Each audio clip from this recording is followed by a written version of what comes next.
Hola, buenas noches. Bienvenidos al Colegio Mexicano de Ortopedia y a la sesión del día de hoy que corresponde al capítulo de residentes con el tema de epifisiolistesis femoral proximal. Recordarles que en esta ocasión es un tema relacionado con ortopedia pediátrica y es importante recordar que en ortopedia pediátrica existen únicamente dos urgencias que podemos considerar muy importantes: la artritis séptica y el tema que nos lleva el día de hoy, esta sesión de epifisiolistesis. No todo el dolor en la rodilla en los niños, que es una característica en esta enfermedad, como lo veremos en el transcurso de la sesión, es significativo de que el problema se encuentre ahí.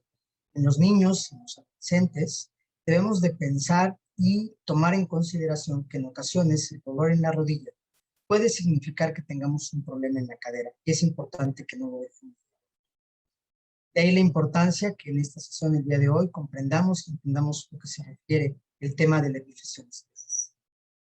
No me queda más que agradecer al colegio todo el esfuerzo continuo que hace para la educación de nuestros residentes, sobre todo en esta época tan difícil, en las instituciones de salud, en donde la enseñanza se ha visto un poco de lado. Ojalá y el tema de hoy sea de todo su interés, que podamos aprender.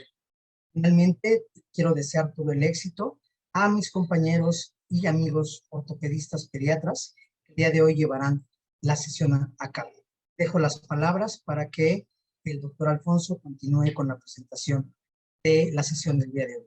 Hasta luego. Gracias.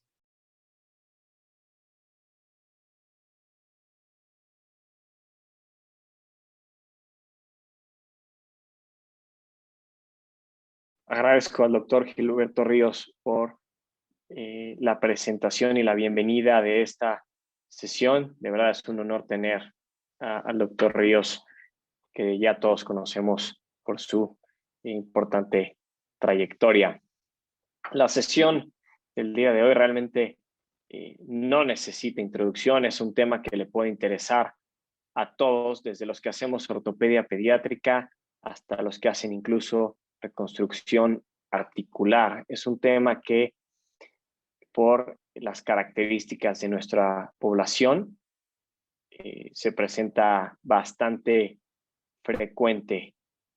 Además de ser un tema que se presta muchísimo a realizar una sesión de preguntas-respuestas y discusión entre los expertos, que puede ser muy, muy enriquecedora. Entonces, para no demorarme más, quiero presentar de manera directa a todos los ponentes, a los cuales iré presentando de acuerdo al orden de su presentación, y después cada uno de ellos nos hará favor de dar su punto de expertos en los diferentes temas.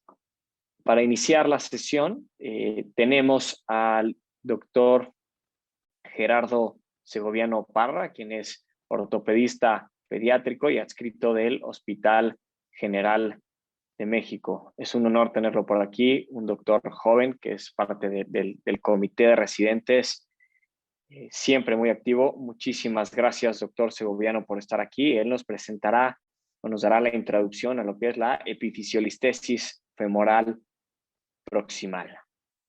A continuación tendremos a un doctor que también han visto muy activo últimamente, un doctor joven. Él es adscrito del Instituto Nacional de Rehabilitación. Él es el doctor Luis Eduardo Loyo Soriano y nos hablará de cuándo fijar in situ, y cuándo realizar una reducción en agudo. Muchísimas gracias, doctor Loyo, por su participación. También tendremos al doctor Marcos Alfonso Fuentes Nucamendi, también adscrito del Hospital General de México.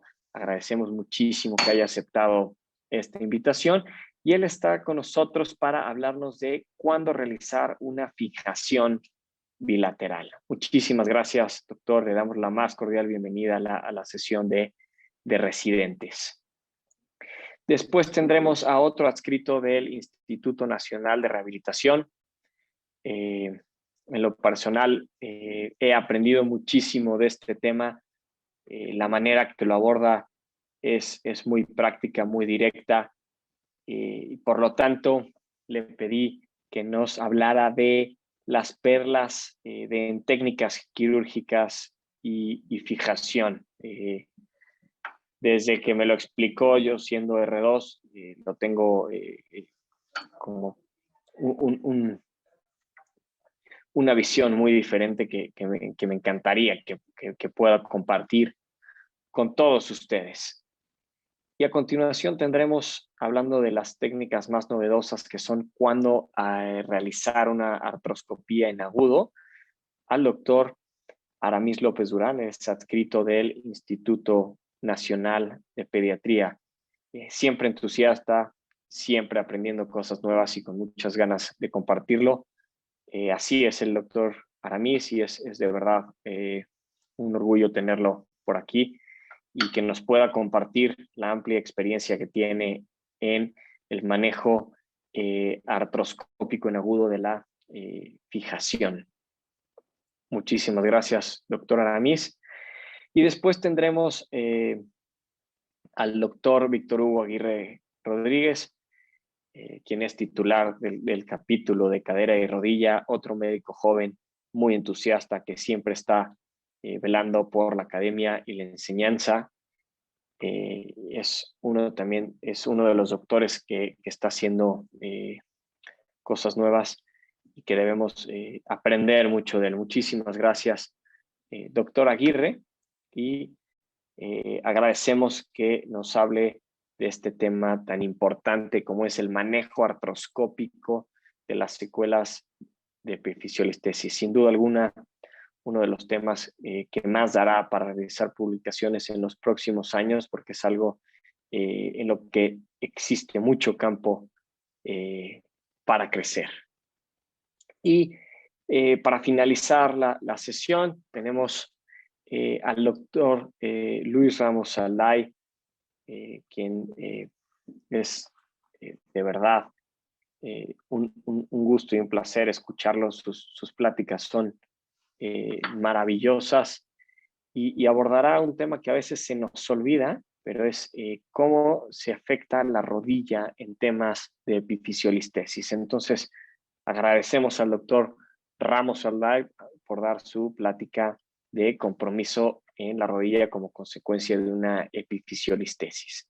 A continuación, cada uno de ellos dará su plática para no demorarnos más y dejar tiempo a la sesión de preguntas, respuestas y discusión de casos que estoy seguro que será muy interesante. Muchísimas gracias y los dejo con el doctor Gerardo Segoviano.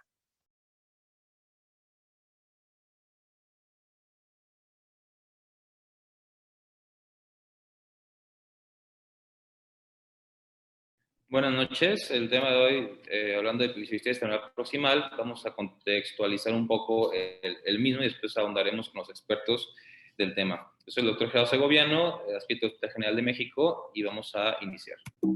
La epifisiolistesis temporal proximal, se remonta desde que inició la fase de bipedestación del ser humano. Sabemos que la biomecánica de la marcha cambió con la misma. El cuello femoral, cuando uno tiene la fase de apoyo, tiende a desplazarse hacia anterior. El mismo peso del cuerpo lo resiste, y bueno, desde ahí viene un cambio biomecánico que puede condicionar algunas alteraciones. La definición de esta entidad es el desplazamiento de la epífisis superior sobre el fémur. Esto es una controversia, puesto que en realidad la metáfisis es la que se desplaza o es la que se ve desplazada de manera anterosuperior, pero bueno, sabemos que es un desplazamiento a nivel de la fisis. Históricamente Paré fue el primero que habló fue de los primeros que habló de la separación de la epífisis. Müller la describió como flexión del cuello femoral en la adolescencia. Whitman publicó una serie de osteotomías y pudo reportar primeros casos de la misma. Epidemiológicamente es el trastorno más frecuente en el adolescente. Se presenta 1 de cada 50,000. Esto es variable. Tajan lo maneja de 1 a 7. El pico de incidencia es en 13 años en niños, 11 años en niñas, predominio izquierdo. Bilateralmente, y desplazamiento ligero y silencioso es más frecuente. Bilateralmente 25% se presenta tradicionalmente, pero hay muchos reportes, sobre todo en reportes que han estudiado los pacientes a largo plazo, donde se encuentra que probablemente sea mayor esta incidencia del desplazamiento bilateral, o al menos subclínico del contralateral. Hemos de un estudio epidemiológico donde confirma los rangos de edad que ya dijimos y las movilidades que se presentan por lo general en este. Ya la raza es una cosa que se ha encontrado que también es un factor donde predominan afroamericanos, el peso y el sitio geográfico también condicionan, y ya habíamos dicho la lateralidad. Un estudio de donde se ve la incidencia por 100.000 habitantes en diferentes sitios, vemos que más o menos manejan un mismo porcentaje, aunque en Suiza es mucho mayor. Etiológicamente, los factores mecánicos, genéticos y endocrinos juegan un papel importante para que se presente esta enfermedad. ¿Qué factores favorecen esto? 1, la mayor altura de la fisis de la casa femoral. 2, los cambios geométricos de la misma. La carga normal de la lámina de crecimiento y la insuficiencia de los componentes tensiles como el colágeno y los proteoglicanos. El ángulo de inclinación también es un factor importante. Vemos todos estos componentes que son los que resisten las fuerzas de ensayamiento. Por lo general, el anillo pericondral, el pericondrio, las fibras de colágeno, las prolongaciones juegan un papel muy importante para este soporte. Sin embargo, en el crecimiento estos se pierden. Esto va a hacer que el crecimiento, va a adelgazar y elongar estas fibras, el ángulo cambia y el brazo de palanca aumenta, por lo tanto, se presenta el deslizamiento. La altura depende por lo general de la proliferación celular. La proliferación celular es mayor en el crecimiento. Ok.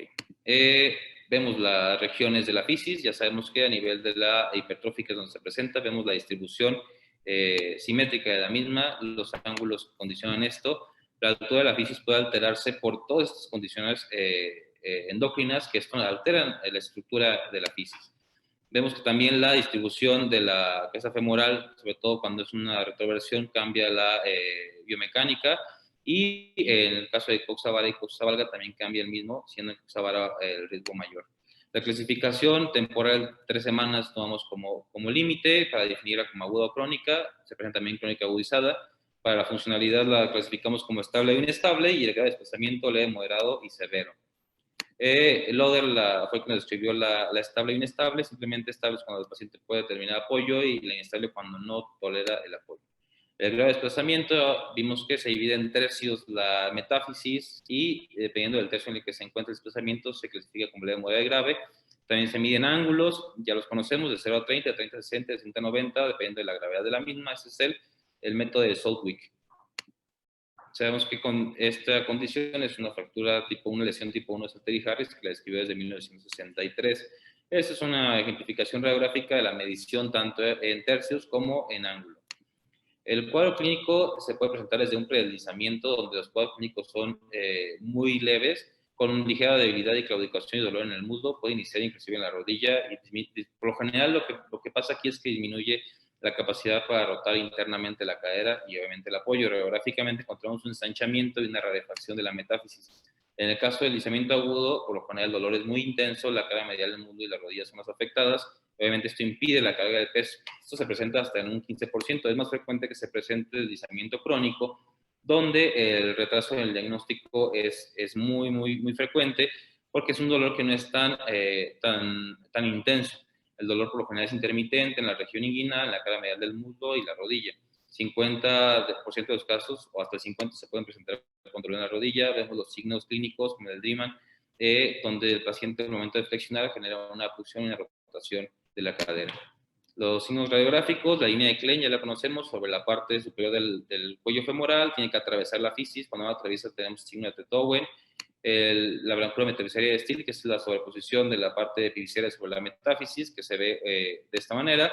El signo de Sham normalmente tiene que estar intraarticular la porción inferomedial, y cuando no se encuentra extraarticular es positivo el signo. Es una ejemplificación de un deslizamiento agudo, un crónico y un crónico agudizado. Hay clasificaciones recientes donde toman el tubérculo epifisiario como un factor para el desplazamiento. En este caso lo dividen en 4 estadios, para mantenerlo como una actualización. Para los estudios, aparte de la radiografía, nos sirve la gamografía. En casos de sospecha, nos sirve el ultrasonido, dado que es un procedimiento no invasivo, y nos puede detectar la distorsión de la cápsula, aumento del espacio epifisiario y la hemartrosis. La resonancia magnética en casos tempranos nos describe una hiperintensidad a nivel fisiario, edema también, y la sinovitis. Valoramos en el caso de necrosis vascular también, y el pronóstico para identificar la misma. En la tomografía nos sirve para evaluar la deformidad residual y para una planificación prequirúrgica, tanto de manera aguda, pero principalmente se utiliza para la intervención de las complicaciones o en el caso de las crónicas. Tenemos un estudio tomográfico y bueno, para concluir hay que cuidar a nuestros niños porque sabemos que son el futuro, son la clave del desarrollo y hay que tenerlos en un buen estado de salud. Muchas gracias.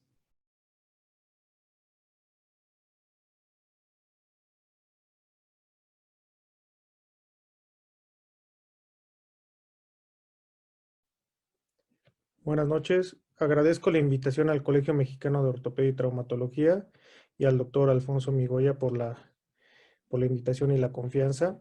En esta ocasión, continuando con el programa sobre epifisiolistesis, les voy a platicar un poco sobre el tratamiento, enfocado sobre todo a la fijación in situ, cuándo realizarla, versus reducción y fijación. Primero quisiera mencionar como panorama general unas cuestiones generales. Ahora, el funcionamiento normal de la cadera. ¿Qué debemos de tener para que una cadera funcione de forma adecuada y normal? Lo primero es que debemos de contar con una congruencia esférica y que esta congruencia esférica presente concentricidad desde el centro de la cabeza femoral hasta el acetábulo. Esto genera que tengamos un movimiento a través de un centro de rotación fijo con un contacto permanente entre las dos superficies articulares, lo que a su vez va a provocar que se genere una presión negativa y mantenga la estabilidad de la cadera. Además, tenemos mínima fricción, lo cual permite el deslizamiento entre una superficie y la otra. Teniendo esto en cuenta, podemos entender que cualquier alteración dentro de esta concentricidad va a provocar un mal funcionamiento y a su vez va a evolucionar a un desgaste. Ahora, ¿qué sucede en el deslizamiento femoral proximal o epifisiolistesis femoral proximal? Tenemos que hay un deslizamiento a través de la fisis proximal del fémur con un desplazamiento del cuello hacia superior y anterior. Y esto provoca una deformidad tridimensional. En el plano coronal encontramos una deformidad en varo. En el plano sagital vamos a encontrar que la deformidad se encuentra en extensión y en el plano axial encontramos una rotación externa de la extremidad afectada. Ahora, el punto importante y va relacionado a lo que les mencioné de cómo debe de funcionar una cadera normal. El centro de rotación, como les dije, va directamente en la porción media de la cabeza femoral. Ahora, si tenemos un deslizamiento de la porción proximal de la metáfisis referente a la epífisis, ¿qué sucede? Ese centro de rotación de la cadera se modifica y al modificarse el brazo de palanca queda alterado y generamos pinzamientos. Entonces, tenemos lateralización y además se va hacia superior este centro de rotación, lo cual genera que con un menor arco de movimiento tengamos un bloqueo mecánico, lo que conocemos como pinzamiento fémoro-acetabular. ¿Cuál es la problemática a la que nos vamos a enfrentar? Además de este desplazamiento que tenemos tan importante y esta deformidad, es que estos pacientes tienden a presentar con mayor facilidad necrosis avascular. Podemos provocar una condrólisis. La condrólisis puede ser sobre todo generada por el mismo tratamiento que nosotros ofrecemos y algo muy importante y a lo que se le está dando mucha más importancia que en las décadas pasadas es el pinzamiento fémoro-acetabular. Este pinzamiento de forma inicial no nos va a provocar ningún problema, la evolución puede ser favorable del paciente, pero con el pasar de los años el pinzamiento nos va a provocar una artrosis temprana. ¿Y qué significa una artrosis temprana? Significa que el paciente va a requerir de un reemplazo articular. Ahora, ¿cuál es el objetivo del tratamiento? De primera instancia, como ya les mencioné, tenemos una alteración en la conformación de esta articulación. Entonces tenemos que intentar restaurar esta esfericidad y esta concentricidad de la cadera. Si logramos restaurar esta congruencia, vamos a tener una evolución favorable. Y de lo contrario, si no logramos restaurar esta concentricidad, lo único que vamos a hacer es retrasar el desgaste de esta articulación. Ahora, el tratamiento de forma secundaria va dirigido a prevenir un mayor deslizamiento, es decir, tenemos que estabilizar ese deslizamiento y disminuir las complicaciones, como ya les mencioné, que son necrosis avascular, condrolisis, pinzamiento femoroacetabular y artrosis temprana. Hablando ya un poco de las opciones del tratamiento, primero tenemos que identificar qué tipo de deslizamiento femoral proximal presenta nuestro paciente. Ya se ha mencionado o ya sabemos que tenemos deslizamientos agudos y crónicos, teniendo como punto de corte las 3 semanas de evolución. Antes de 3 semanas es un deslizamiento agudo, posterior a 3 semanas es un deslizamiento crónico. Es importante tener este periodo en cuenta porque ya tenemos angiogénesis posterior a las 3 semanas y si queremos realizar una reducción cerrada, brusca, podemos alterar esa circulación nueva que se está desarrollando y provocar nosotros mayor isquemia. Después tenemos la clasificación de acuerdo al tipo de deslizamiento, si es estable o inestable, que va en referencia si el paciente es capaz de tolerar la deambulación o no la tolera. El grado de deslizamiento lo vamos a estadificar de acuerdo al grado de deslizamiento que tenemos en la proyección antero-posterior y en una proyección de Lowenstein. Entonces lo dividimos en leve, moderado y severo. Es bien importante que nosotros, aparte de tener la estadificación por medio de rayos X, valoremos al paciente despierto y después en la sala quirúrgica para determinar el arco de movilidad y el grado de rotación externa que presenta. Alternativas de tratamiento ya las conocemos. Tenemos fijación in situ, luxación controlada y realineación y osteotomías femorales. En este cuadro presento un breve resumen de cómo se ha ido modificando el tipo de tratamiento con el pasar de las décadas. En los años 80, de forma generalizada, se trataba a estos pacientes con fijación in situ en casos leves, moderados, y en casos severos se realizaba fijación in situ y se valoraba realizar o no una osteotomía. Hacia los años 90 ya empezaron a entrar en auge las osteotomías de realineación intracapsulares. Entonces, casos leves, igual, fijación in situ; casos moderados, fijación in situ con una realineación; casos severos, realineación.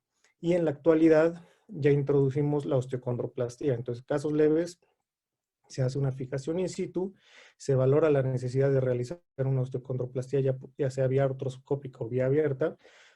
En casos moderados y casos severos se realiza la realineación agregado a una osteocondroplastía. Este es el algoritmo de tratamiento presentado por el Dr. Schoenecker en el 2013. Es bastante complejo, pero muy asertivo. Voy a intentar resumirlo un poco. Para realizar fijación in situ debemos de tener pacientes con un deslizamiento leve a moderado. Ahora, si tenemos limitación en arcos de movilidad o deformidad en rotación externa, tenemos que valorar una osteocondroplastía. En el caso de deslizamientos severos, si realizamos fijación in situ, tenemos que agregar una osteotomía intertrocantérica para corregir el eje mecánico de la deformidad. La reducción cerrada y la fijación solo está indicada en casos de deslizamiento agudo e inestable y totalmente contraindicado en caso de deslizamiento crónico. Y algo bien importante es, podemos con una realineación temprana modificar la historia natural de la osteoartrosis en pacientes con deslizamiento epifisario proximal de fémur. La respuesta es sí, aunque es un tratamiento muy complejo. Para eso tenemos que hacer una reducción abierta y fijación, tenemos que hacer una luxación controlada de cadera y estabilizar aparte. Entonces esto se puede realizar en pacientes agudos crónicos, de preferencia pacientes inestables y idealmente en pacientes con deslizamientos moderados a severos. Tenemos ventajas que son la realineación anatómica y la reestructuración del eje mecánico, y desventajas es que es altamente demandante este tipo de cirugía. Y como conclusiones tenemos que la fijación in situ es el gold standard para deslizamientos leves a moderados. Hay que valorar realizar una osteotomía intertrocantérica en casos severos. La osteocondroplastía actualmente es el factor que puede modificar el pronóstico a largo plazo de estos pacientes, y la reducción anatómica y osteocondroplastía está indicada, o es el tratamiento de elección en casos de deslizamientos moderados a severos, pero tenemos una curva de aprendizaje muy prolongada y es una técnica bastante demandante. Gracias.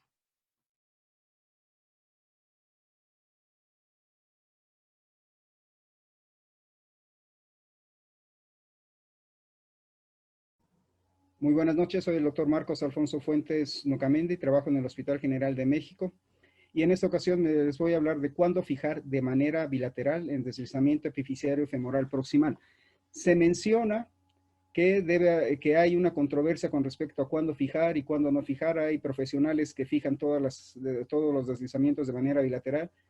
Hay quien solamente, como es mi caso, fijamos la que está deslizada o lesionada, pero hay indicaciones precisas para eso, por lo tanto no hay tal controversia. Vamos a empezar con la epidemiología. La incidencia de la presentación bilateral varía del 11 al 21% en población latina, específicamente población mexicana, y es más frecuente en el sexo femenino. En los casos de deslizamiento mayor al 50%, el predeslizamiento o deslizamiento leve contralateral es del 100% en todos los casos, y solamente existen dos condiciones en las cuales es la indicación absoluta para fijarlas. Vamos a ver a continuación. Existen condiciones especiales. No es absolutamente necesario fijar de manera profiláctica todas las caderas. Específicamente las condiciones son obesidad mórbida y un deslizamiento mayor al 50%.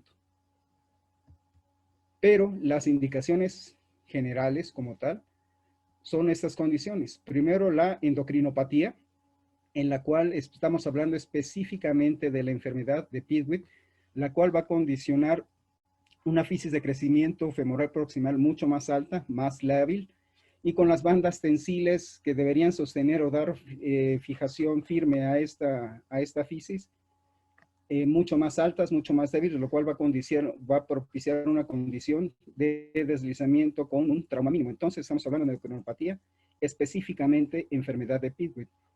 La insuficiencia renal por la osteoporosis y debilidad ósea que produce y la radiación en zona como tal van a producir una condición como la que vemos en la diapositiva central superior. Entonces tenemos endocrinopatía, insuficiencia renal y radiación, en las cuales se van a producir deslizamiento epifisiario femoral proximal bilateral. Y las dos condiciones absolutas, estas son condiciones relativas, pero las condiciones absolutas son la obesidad y el deslizamiento mayor al 50%. ¿Por qué? Vamos a empezar con la obesidad. Es el principal factor de riesgo en población infantil mexicana. ¿Por qué razón? Porque va a promover una sobrecarga que es anormal en estos niños, y pasamos del 18% de obesidad en 2005 a actualmente del 26% en población de 5 a 11 años. Y un índice corporal de masa mayor al 30 es un factor de riesgo alto. De hecho, en los índices de masa corporal de alrededor de 35, 36, el 100% de estos pacientes podría, que si presentan una condición en una cadera, el 100% de las caderas bilaterales, de la cadera contralateral, van a tener esta condición. Por lo tanto, un índice de masa corporal de 35, 36 condiciona un riesgo de deslizamiento bilateral de un 100%. Por lo tanto, la obesidad es el principal factor de riesgo. La otra condición es el deslizamiento mayor al 50% en una sola de las caderas, lo cual condiciona que en la cadera contralateral, en el 100% de los casos, existe una condición de deslizamiento leve o predeslizamiento. Por lo tanto, se tiene que hacer profilaxis tanto en deslizamiento mayor al 50% como en los casos de obesidad mórbida, porque se va a presentar en el 100% de los casos el deslizamiento bilateral, tanto en obesidad, que es el principal factor de riesgo, como en los casos de deslizamiento mayor al 50%. De tal forma que cuando fijar profilácticamente en endocrinopatía, como ya mencionamos, en insuficiencia renal, en casos en los cuales los pacientes estén recibiendo radiación, y definitivamente en obesidad mórbida y en deslizamiento mayor al 50%, porque en estas dos condiciones va a provocar que si una cadera está deslizada, la cadera contralateral en el 100% de los casos va a tener un predeslizamiento o un deslizamiento leve que va a terminar en un deslizamiento completo. Por lo tanto, esas dos son las condiciones específicas para hacer profilaxis en cualquiera de estas condiciones. En el caso, en mi experiencia, nunca he tenido necesidad de fijar una cadera contralateral, pero las indicaciones son precisas y son estas 5 indicaciones para una fijación profiláctica o una fijación bilateral. Muchísimas gracias. Espero que les haya sido de utilidad. Gracias. Buenas noches.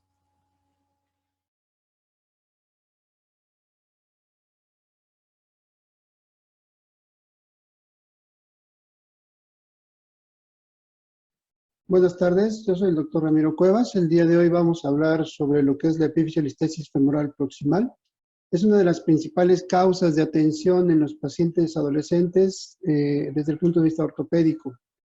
El tema que me pidieron a mí desarrollar es sobre técnicas quirúrgicas y perlas en la fijación. Creo que podemos iniciar esta plática hablando en relación a qué es, por qué, con qué y cómo. ¿Qué es? Es una lesión fisaria.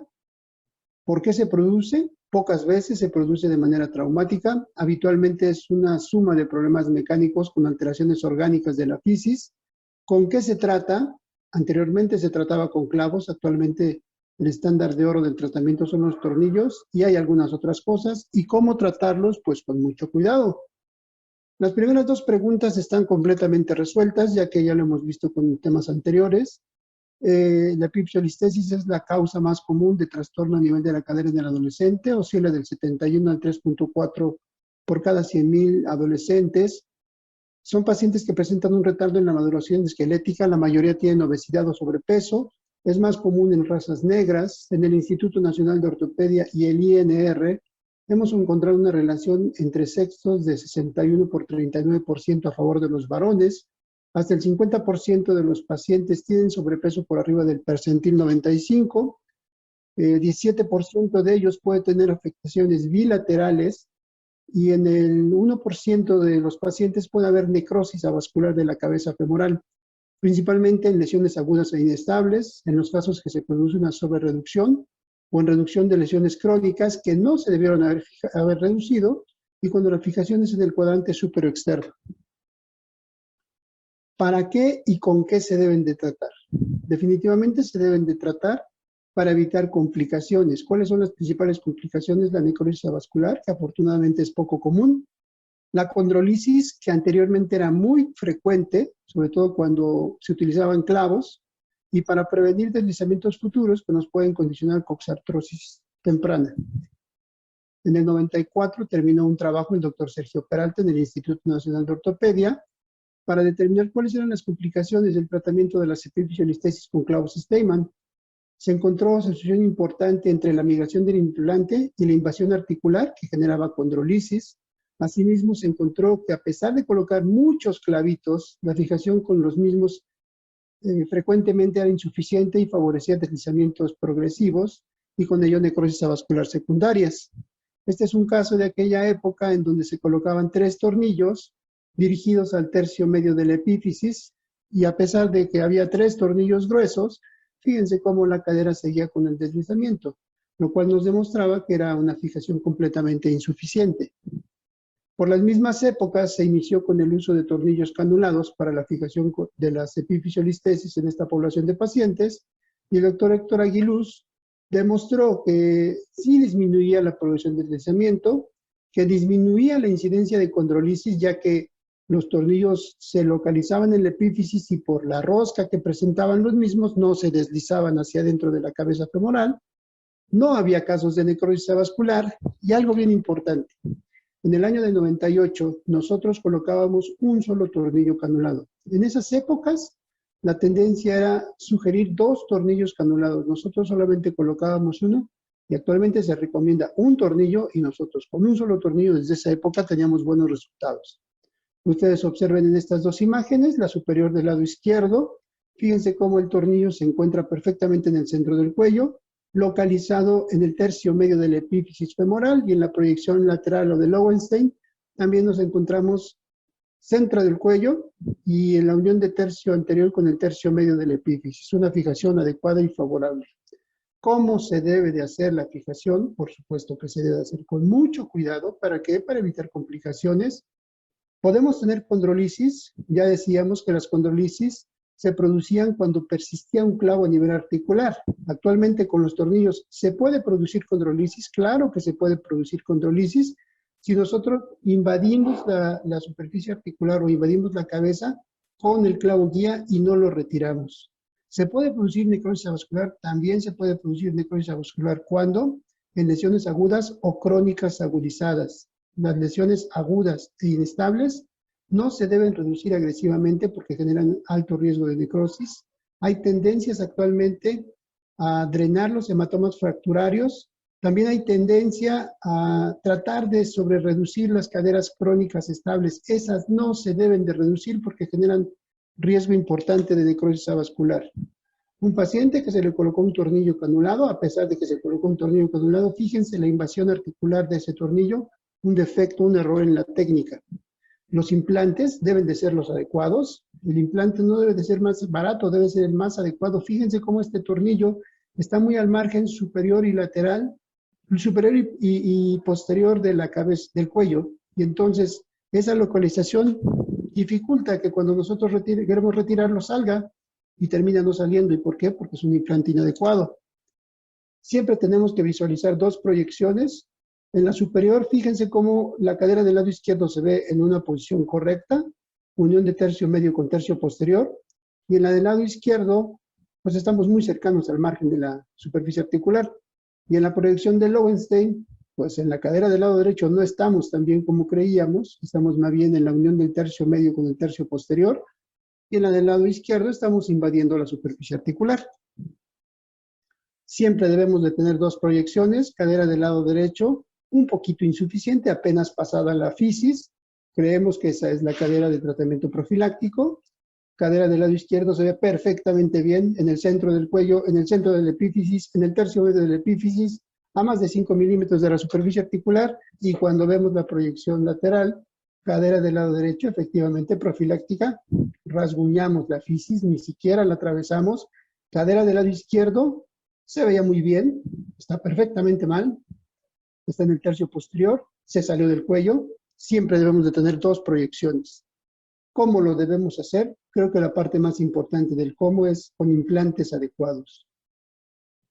Técnicamente, el clavo guía se debe de colocar mediante visión fluoroscópica y hasta que estemos en el punto preciso donde queremos nosotros colocar nuestro tornillo canulado, hasta entonces hacemos la incisión. Nunca incidir antes de estar en el sitio preciso. Segundo, la orientación del tornillo la debemos de planear en función del ángulo de Sadwick, lo vamos a ver más adelante. Cadera del lado inferior derecho, ya lo habíamos visto, mal colocado, mal tornillo, malo en todo. La de arriba, fíjense cómo si nosotros trazáramos el ángulo de Sadwick, el eje de ese ángulo de Sadwick, de la fisis de la cadera, está perpendicular a la entrada del tornillo. El tornillo es autoperforante, vean ustedes ahí los dientecitos del tornillo, y se encuentra en el tercio medio de la epífisis y se encuentra a más de 5 milímetros de la superficie articular. Este debería de ser el punto ideal de nuestra colocación de un tornillo en una cadera deslizada, la del lado derecho, y en una cadera tratada de manera profiláctica. La tratada de manera profiláctica tomando la mayor longitud del cuello, la parte central del mismo y terminando en el tercio medio de la epífisis femoral a 5 milímetros de la superficie articular. Y la cadera del lado derecho, la enferma, midiendo el ángulo de Sadwick, debería de entrar ahí donde usted está viendo esa cruz roja. Si pudiéramos tener un punto de cuestionamiento en esta fijación, estamos un poquito más distales, pero el punto en el cual se encuentra la rosca a nivel de la epífisis es en el tercio medio de la misma y se encuentra a más de 5 milímetros de la superficie articular. En conclusión, la fijación debe ayudar a evitar complicaciones. El material y el instrumental son fundamentales. Los detallitos técnicos, la incisión en la piel tiene que ser hasta que localicemos el punto correcto de colocación del tornillo canulado. La perforación con la broca canulada solamente tiene que ser en la cortical lateral. Los tornillos tienen que ser autoperforantes y el machuelo, cuando se requiera, solamente en la metáfisis. Debemos de dejarlo a 5 milímetros de la superficie articular para evitar complicaciones como la condrolisis. Y justamente en el tercio medio de la epífisis, sin importarnos tanto si vamos perfectamente centrales en el cuello o un poquito anteriores o un poquito posteriores. Lo que nos interesa es el tercio medio de la epífisis a 5 milímetros de la superficie articular. Y el uso de la mesa de Maquet creo que lo dejaré yo abierto para platicarlo en la discusión final con los colegas y compañeros. Y me despido mostrándoles una fotografía de hace muchos años, del 97, donde mi maestro, el doctor Lin, decía, demuéstrame que lo que haces no sea correcto para tratar de buscar algo mejor. Hasta ahorita creo que esto es lo mejor para el tratamiento de las epifisiolistesias. Muchas gracias.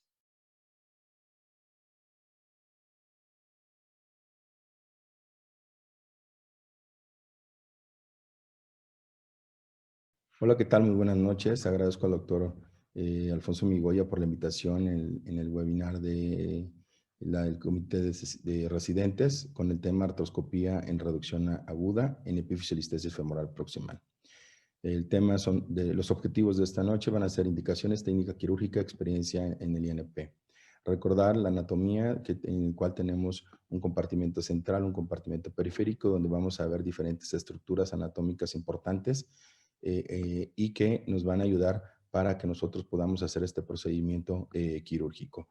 Dentro de la historia vamos a ver que Gross fue el primero en que hizo un complemento con la artroscopía y lo observó condrolisis. Posteriormente Futami encontró los hallazgos artroscópicos antes de la focación in situ mediante sinovitis, hematoma, erosión intraarticular, daño del labro. Y posteriormente Roy recomendó la osteocondroplastía femoral artroscópica en deslizamientos previamente fijados y moderados y con datos de pinzamiento.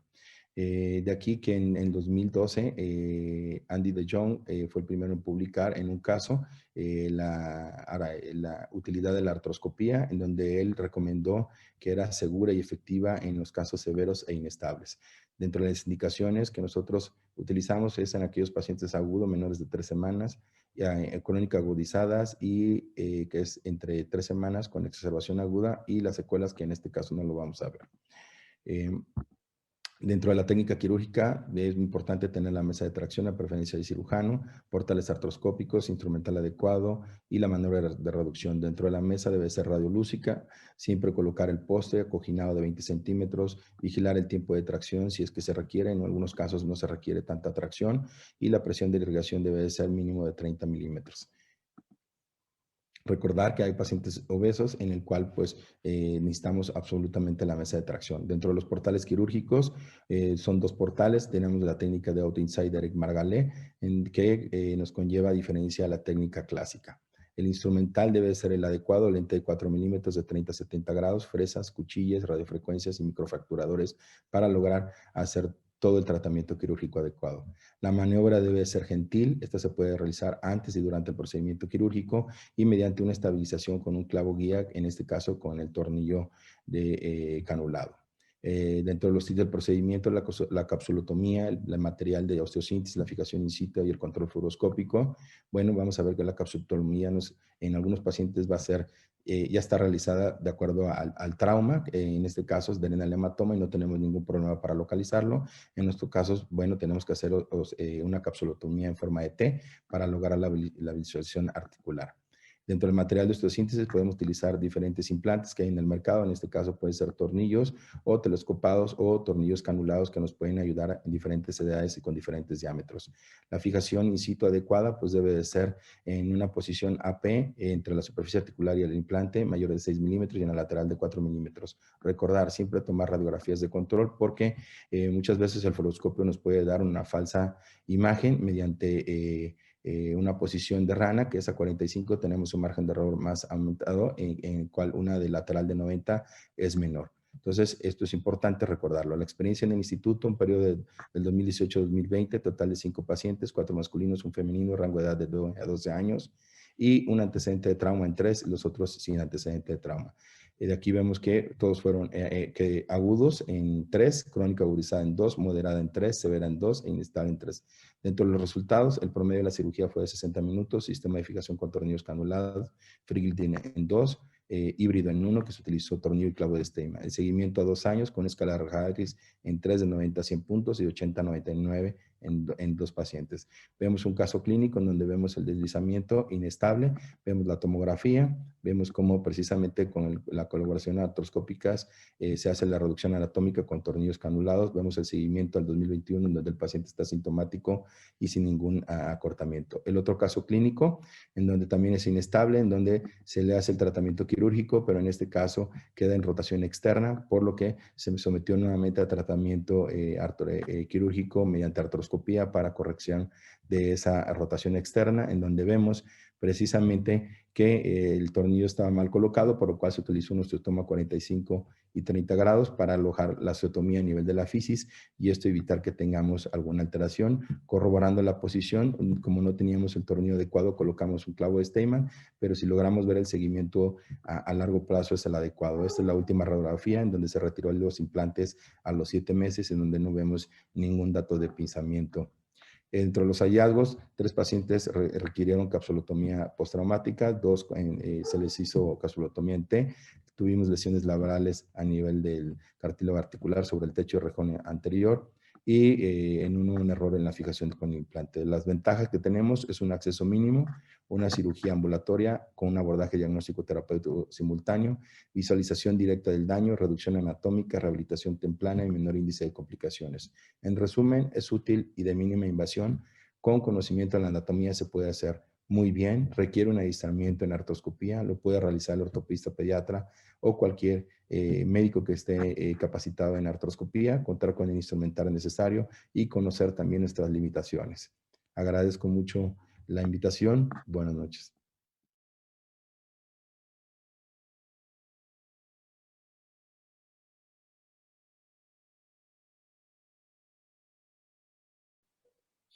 Hola, es un gusto estar aquí con ustedes. Quiero agradecer al doctor Jorge Negrete, presidente del Colegio Mexicano de Ortopedia, y al doctor Alfonso Migoya por esta gentil invitación. Vamos a platicar el día de hoy sobre el manejo de las secuelas en la epifisiolistesis femoral proximal. No tengo conflictos de intereses para esta plática. Como antecedentes, algo que ya han mencionado la gente que está en este panel de discusión, pues es una incidencia de 0.3 a 24 por cada 100,000 entre los 18 y 15 años de edad, más en mujeres que en hombres. Hay asociaciones con la vitamina D, hipovitaminosis, con la obesidad también.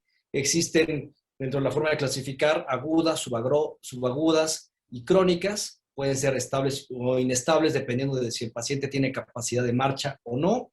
Y el signo típico es el signo de Dreman, que ya ustedes conocen perfectamente. La técnica de Dunn modificada, eso es el procedimiento que se considera al día de hoy el estándar en pacientes con enfermedad subaguda o crónica con un riesgo elevado de necrosis avascular. A veces en este tipo de enfermedades, cuando no las detectamos a tiempo, quisiéramos poder retroceder el tiempo y evitar toda la cantidad de secuelas que podrían dejar. Les voy a presentar un caso que pues, me pidieron pues, mi opinión hace ya algunos años. Este paciente es de Los Altos de Jalisco, masculino de 13 años de edad, donde efectivamente quisiéramos retroceder el tiempo, ¿no? El paciente inicia un par de 2, 3 semanas previas con dolor, al final lo llevan al ortopedista y encuentran esta lesión, le hacen una fijación in situ y este es el resultado pues ya a 2 años de que inicia el problema. Entonces vemos a un paciente pues que a todas luces va a generar secuelas coxofemorales de manera importante. Este es un paciente en donde logramos regresar el tiempo. No se puede en todos los casos, pero en algunos sí. Entonces, aquí el mensaje con este caso que les quiero presentar es que a veces es posible seleccionando el tratamiento adecuado en el momento oportuno. Este es un paciente de 27 años con una luxación, le realizan una reducción cerrada y en un segundo tiempo le hacen una fijación de la pared posterior. Entonces, evoluciona con esta artrosis que ustedes están viendo aquí en su pantalla, un pinzamiento femoroacetabular con esta jiba anterolateral. Hicimos una luxación segura de Gans, una osteoplastía femoral, reinserción labral, etc. Y esta radiografía se parece mucho a cómo estaba el paciente hace 7 años cuando él inició con el problema. Después de esto, 6 años de operado, cuando él llega conmigo, todo el mundo le decía que era una prótesis de cadera. El paciente lleva 6 años después de la cirugía y libre de una prótesis. Entonces sí podemos regresar el tiempo en algunos casos en particular. Esta es una paciente con secuelas de epifisiolistesis, 28 años de edad. Vean esta deformidad en pistol grip que tiene de la cadera izquierda, que no puede realizar movimientos con signo de Dreman positivo, etc. Vean esta marcha en Trendelenburg. Parece que con cada paso que da se baja de un peldaño, además del dolor que la paciente presenta. Con el fenotipo típico, mujer y con cierto grado de sobrepeso. No hay más que una artroplastía total de cadera en estos pacientes y bueno, lo que podemos ofrecerles en estos casos pues es retomar su vida cotidiana de la mejor manera posible. Otro paciente con secuelas de epifisiolistesis, ¿qué pasó? Pues una artrosis, no tenemos más que ofrecer que una artroplastía total de cadera, con una discrepancia muy importante del paciente, al final logramos restituirla. ¿Qué hacer en esos casos borderline? ¿Y qué dice la literatura? Primero, punto 1, medir el ángulo alfa, idealmente dejarlo en 55 grados, más cuando hay una jiba anterolateral, podemos hacer una osteoplastía a través de artroscopía.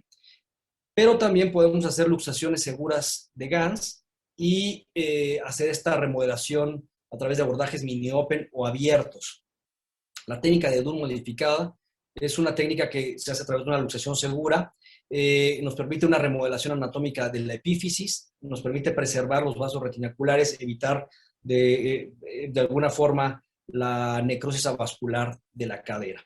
Entonces aquí les muestro ejemplos. Este es un artículo del JBJS del 2010 y ese es un caso que yo les quiero presentar. Este caso es cortesía del doctor Omar Viviano y el doctor Agustín Balcarce, una femenina de 11 años de edad, epifisiolistesis postraumática. Vean cómo está toda la cabeza echada hacia atrás.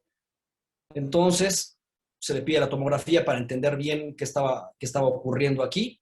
Se hace una luxación segura y la técnica de Dunn modificada. Vean al final, clínicamente con simetría de extremidades pélvicas. Este es el resultado posoperatorio inmediato, la evolución de la paciente. Como ustedes pueden ver, ya consolidada la osteotomía del trocánter mayor. Su evolución a las 12 y 34 semanas de operado. Vean, una marcha prácticamente normal, una jovencita de 11 años de edad que tuvo pues este evento desafortunado. Mi mensaje principal es una patología que deja muchas secuelas si no se diagnostica a tiempo o si no se diagnostica, que puede ser lo peor. Sospecharla siempre en niños o adolescentes con un cierto grado de sobrepeso, a veces pueden llegar con un dolor referido en la rodilla. Clasificarla para poder entenderla, tiempo de evolución, si es estable o inestable, la clasificación de Southwick, que ustedes también conocen perfectamente. Referir siempre con el subespecialista, ya sea el ortopedista pediatra, cirujano de cadera o gente que haga cirugía de preservación de cadera. Es un manejo integral entre este grupo de especialistas y poner sobre la mesa el pronóstico reservado para estos pacientes y para sus padres. Son pacientes menores de edad. La luxación segura más la técnica de Dunn modificada o la osteoplastía, tanto por artroscopía, son nuestras mejores herramientas para poder brindarles a estos pacientes una vida libre de prótesis lo más que se pueda o retrasar el proceso degenerativo articular. Muchas gracias nuevamente por haberme invitado a dar pues, este pequeño panorama de qué hacer con estos pacientes. Muchas gracias.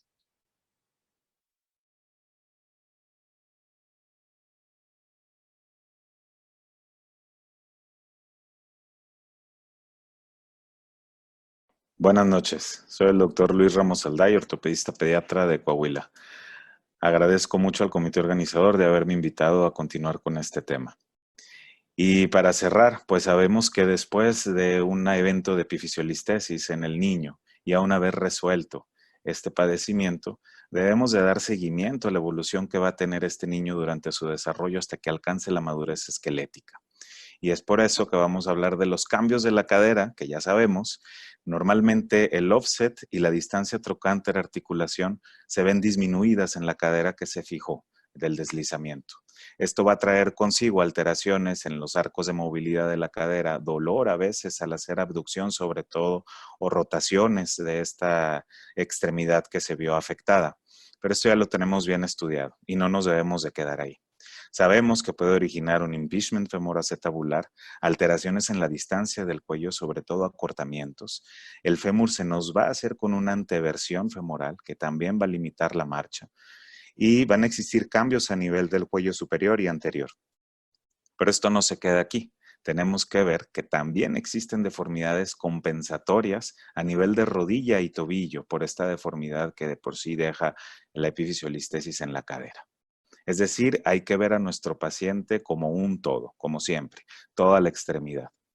Sabemos que nuestros pacientes que más sufren de esta enfermedad, del deslizamiento, son pacientes por lo general gorditos, con sobrepeso o con obesidad. Esto de por sí genera cierto valgo en la rodilla, a veces algo de pie plano que me lo genera también. Tenemos que dar este seguimiento. Recordar que la radiometría, la radiografía para dar seguimiento a estos pacientes debe incluir toda la distancia de nuestra extremidad. Sabemos medir nuestro eje anatómico y nuestro eje mecánico para descubrir las alteraciones angulares y darles un tratamiento oportuno y adecuado. Les mencionaba que lo principal o lo más común a nivel de las rodillas es el genovalgo. Tenemos este algoritmo que es muy fácil de ver. Dividimos la superficie articular a nivel de la tibia en 4 partes, es decir, del 0 al 100%. Trazamos nuestra línea del eje mecánico y si vemos que nuestra línea del eje mecánico cae entre el 25 y el 75%, podemos considerar que esta rodilla está bien, está normal, no necesita ningún tratamiento quirúrgico. Pero por el contrario, si nos cae entre el 75 y el 100 o el 0 y el 25, sabemos que tenemos una deformidad angular que hay que tratar para evitar futuros problemas. Veamos esta foto del paciente. Una rodilla en valgo nos va a originar también alteraciones articulares en el eje de la carga del tobillo. Ojo con esto. Tenemos aquí un artículo del año 2018 de Turquía, donde precisamente se estudió esto. Se hicieron en 5 años, del 2008 al 2013, se identificaron 75 pacientes que tuvieron epifisiolistesis. De estos, se excluyeron a tener nada más 28 que fueran unilaterales, que fueran fijaciones in situ del deslizamiento, para comparar las alteraciones angulares entre una y otra pierna. Obviamente se esperaron hasta que tuvieran la madurez esquelética para que tuviera peso esta investigación. El ejemplo de las radiometrías que se utilizaron para medir el ángulo anatómico, el eje mecánico, cérvico-diafisario, la relación articular de la rodilla y la relación articular del tobillo, tanto de la extremidad afectada, fijada del deslizamiento, como la extremidad que no había tenido nada. Ellos estudiaron y hicieron este algoritmo para ver el valgo de la rodilla. Fíjense. Medían la superficie articular total de la rodilla, el punto A, el punto más externo de la tibia, el punto B, el punto más interno de la superficie articular de la tibia. Trazaban su eje mecánico y el punto por donde cruzaba la superficie articular de la tibia era el punto M. Se midió la distancia de A a M en ambas rodillas. El del lado izquierdo, fue el que estuvo deslizado y, por ejemplo, tenemos estos resultados: 0.51 en la sana y 0.43 en la deslizada. ¿Qué es lo que se decía? Un valor de menor de 0.5 de esta distancia indicaba el valgo y un mayor de 0.5 indicaba varo. ¿Qué resultados tuvieron ellos? Bueno, los deslizamientos, de los 28 en total, 13 fueron grado 1, 11 grado 2, 4 grado 3. De las 28 rodillas, 22 tuvieron valgo. Es bastante. Y de las 28 rodillas del lado sano, tuvieron 13. O sea, a pesar de no haber tenido ningún problema en la cadera y de no haber sido fijada ese deslizamiento, también hubo valgos en la rodilla. Solo 2 pacientes de todos estos tenían dolor posterior a actividad, pero estamos viendo que esto es antes de haber ya crecido y de haber tenido algo de artrosis probablemente. No nos quedemos con 2 pacientes con dolor. Eso fue en ese momento. Y síndrome patelofemoral, 7 pacientes. Obviamente se encontraron también los acortamientos que todo el mundo nos esperamos en un 82%, sobre todo el lado deslizado. La diferencia mayor fue de 21 milímetros, que fue en un paciente, entre 10 y 20 en 10 pacientes y menos de 10 milímetros en 12 pacientes. Entonces, con este estudio demostramos que no debemos de fijarnos solamente en la alteración en la cadera. Recordar que la alteración en la cadera nos puede originar también alteraciones angulares en rodilla y en tobillo, por estar compensando estas cargas que va a tener nuestro paciente al caminar. Debemos de darle seguimiento para el momento en de que lleguen los niños a tener su madurez esquelética, no tengan estas alteraciones y evitar problemas de artrosis en el futuro. Vean aquí también importante valgo en esta paciente posoperada, ya con madurez esquelética, la alteración en la superficie articular del tobillo que sin duda generará alguna artrosis y obviamente el síndrome patelofemoral que puede conllevar esta deformidad en valgo. Tratemos de evaluar rodillas y tobillos después de una epifisiolistesis. Muchas gracias. Sería todo por mi parte. Muchísimas gracias a todos los profesores. Han sido pláticas realmente buenas en las que hemos podido aprender muchísimo. Un tema que da para mucho y que todos los especialistas podemos disfrutar. Me encantaría hacer una mesa redonda en la que podamos discutir algunos de los casos. Iré preguntando a los profesores de manera muy breve y muy rápida su opinión. Algo que considero muy importante en estos pacientes que ya todos lo escucharon es el protocolo diagnóstico. ¿Cuáles son los estudios que nosotros vamos a pedir antes de realizar el tratamiento? Entonces, ¿qué radiografías son indispensables y qué radiografías podrían aportar más datos? Doctor Nucamendi, ¿cree que nos pueda compartir un poco más de su opinión? Mire,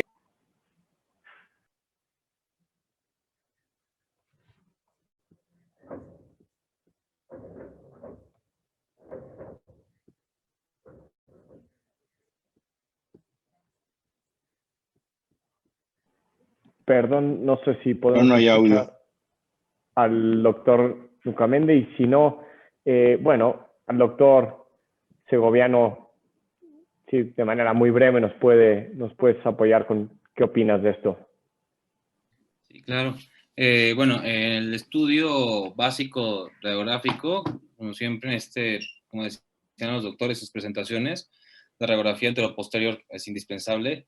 Una radiografía tradicionalmente se pedía, bueno, en Lowenstein, pero se cree que la radiografía lateral, una lateral verdadera de la cadera, es muy importante para poder medir los ángulos, para poder planificar la cirugía. En cuanto a estudio preparatorio básico radiográfico, creo que serían las indispensables, una lateral verdadera de la cadera y una anteroposterior.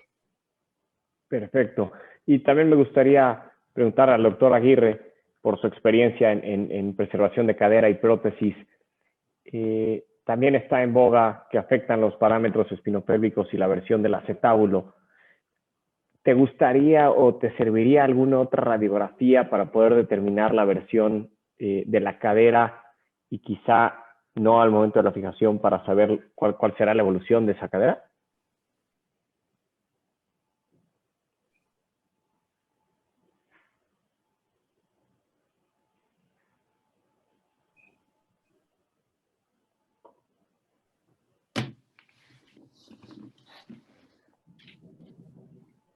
Sí.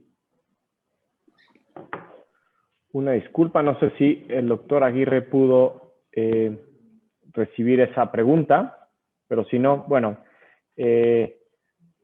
continuando con la sesión, otros estudios, resonancia magnética, doctor Aramis, ¿cree que debería tomarse una resonancia magnética preoperatoria? ¿Qué deberíamos buscar si es que cree que la debemos tomar? ¿Y qué nos puede aportar? Si tenemos un deslizamiento crónico agudizado, yo creo que sí nos puede aportar si tenemos alguna lesión de la metáfisis a nivel del labrum o si tiene líquido intraarticular. O sea, yo creo que la resonancia nos puede aportar muchísimo para si tenemos que hacer algún tratamiento complementario. Perfecto. Doctor Gilberto Ríos, no sé si en la pregunta anterior o en esta le gustaría compartir su experiencia o punto de vista al respecto. Hola, buenas noches. Gracias. Bueno, como comentaron los compañeros, estoy totalmente de acuerdo en que hay que tener imágenes específicas. La PDP es importante. Lo que comenta el doctor Aramis creo que es importante en relación a la complementación y el tratamiento. Creo que no tengo algo más que agregar en ese punto. Perfecto, muchísimas gracias. Me parece que ya tenemos al doctor Aguirre. Entonces repetiré la pregunta para que la pueda escuchar. Doctor Aguirre, con su experiencia en cirugía de preservación de cadera y artroplastia de cadera, ¿cree que los parámetros espinopélvicos o los estudios para determinar estos y la versión de la cadera nos pueden ayudar en la evaluación y tratamiento de la epifisiolistesis? Sí, definitivamente. O sea, el entender la mecánica lumbopélvica es fundamental para entender también el buen funcionamiento o el desempeño articular de la cadera. Entonces, mucha gente está en este momento ya empezando a solicitar las radiografías laterales de pie y de estación para ver estos movimientos que pueden afectar pues una falsa cobertura o un pinzamiento dinámico en una cadera, y más esos pacientes que ya de por sí pueden tener una jiba que les genere el pinzamiento o el choque femorotabular. Entonces, claro que sí, es ideal entenderla y tratar de adelantarse a una alteración mecánica en ese sentido. Perfecto, muchísimas gracias. Quizá preguntarle al doctor Loyo si él complementaría su abordaje diagnóstico con un TAC. ¿Cuál es el papel de un TAC en esta patología? Si pedir un TAC solo de la región de la cadera o vale la pena pedir también la rotación en relación a los cóndilos femorales.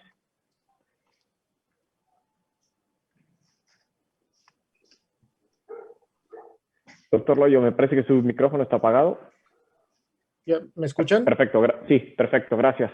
Sí, te comentaba, los estudios que hay que solicitar dependen de cada caso en específico y del tratamiento que vamos a proponer. En base a eso podemos ya elaborar nuestro protocolo diagnóstico y de imagen. Forzosamente AP de pelvis y una Lowenstein o de preferencia una lateral de fémur, una real lateral. Y si estamos pensando o estamos tratando a un paciente que tiene un deslizamiento severo, un deslizamiento moderado crónico, sí es importante complementar con una tomografía para tener una noción tridimensional del tipo de deformidad y tipo de desplazamiento al que vamos a orientar el tratamiento. Ahora, de preferencia, pedir la tomografía con cortes hacia los cóndilos para ver la anteversión femoral completa y nosotros poder determinar cuánto vamos a derrotar. Y si es posible, tener el fémur contralateral para tener la medición sana y así poder dejar las dos caderas de la misma situación. Perfecto, muchísimas gracias. Doctor Ramos Alday, ¿algún comentario en cuanto a la TAC?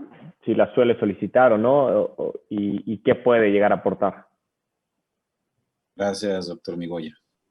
En mi opinión, el diagnóstico de la epifisiolistesis en etapa aguda, pues sigue siendo claro y sigue siendo factible hacerlo con una radiografía, con las dos proyecciones con las que estamos familiarizados, hacerlo, trazar nuestra línea de Klein si tenemos nuestras dudas e identificar realmente el grado de deslizamiento o si esa epífisis está deslizada o no. Para hacer un diagnóstico en etapa aguda y decidir que tenemos que operar esa cadera, no creo que sea necesaria una tomografía. Si ya tenemos una secuela o una epifisiolistesis crónica, efectivamente debemos de ver, como lo dije en mi plática, un todo a la extremidad y tratar de corregir lo mejor que se pueda esa cadera. La TAC obviamente nos va a dar una mejor visualización, sobre todo como con esa imagen primera que tienes en 3D, pues nos da una idea mejor de cómo hacer nuestro abordaje quirúrgico. Perfecto, muchísimas gracias. Y bueno, realmente sigo con las preguntas típicas de todos los pasos de visita, de todos los residentes, que quizá quiero que me las contesten casi de manera dicotómica, un sí, un no, y quizá hacerlo uno por uno, ¿no? Como me aparecen en pantalla, les iré preguntando. Y bueno, nos vamos a basar en el caso de esta radiografía, que es, por supuesto, un severo del lado derecho y un leve del lado izquierdo. Doctor Loyo, fijación bilateral, si no, 1 o 2 tornillos y clavillos. ¿Llegarás a usar? No me gusta la fijación bilateral si no está sustentada. 1 o 2 tornillos, un tornillo y clavillos, no, en lo absoluto no. Perfecto. Doctor Segoviano. En la cadera afectada, sí, igual con un tornillo, y comentar que si es una leve del lado contralateral, si se encuentra leve, sí, parece ser que no, entonces solo fijaría igual la derecha. Perfecto. Doctor Aramis. Yo un tornillo bilateral, parece que tiene sobrepeso. Clavillos definitivamente no utilizaría. Perfecto. Doctor Ramos Olay. Bilateral sí la haría. Exactamente hay que ver si el paciente tiene sobrepeso o obesidad. Me queda la duda ahí si trazáramos nuestra línea de Klein famosa que les estoy diciendo en la izquierda. No sé si atravesaría la epífisis lo suficiente como para decir que es normal. Creo que sí me iría bilateral. Un solo tornillo, si está bien colocado, y clavillos no. Perfecto. Sí, quizá no di los datos suficientes, pero sí es un grado leve. O sea, ya tiene datos de deslizamiento también la contra. Doctor Ramiro Cuevas. Hola. Clavos definitivamente no. Un tornillo. Sí operaría las dos. ¿Qué criterios tomo yo para operar las dos? La cadera del lado derecho es una cadera con un deslizamiento crónico. Si lo analizamos fríamente, esa cadera tiene ya un acortamiento, esa extremidad, como dice Luis Ramos, tiene un acortamiento de la extremidad, ¿sí?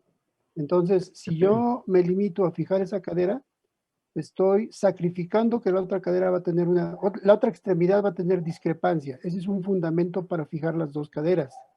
Y segundo, como dice el doctor Aramis, tiene sobrepeso. Y tercero, ¿qué edad tiene? Si es un varón por debajo de los 12 años, fijo las dos. Si es una niña por debajo de los 10 años, fijo las dos. Si fuera una niña por arriba de los 10 y un varón por arriba de los 12, tal vez pensaría en no fijar las dos, tomando en consideración la edad ósea de la paciente.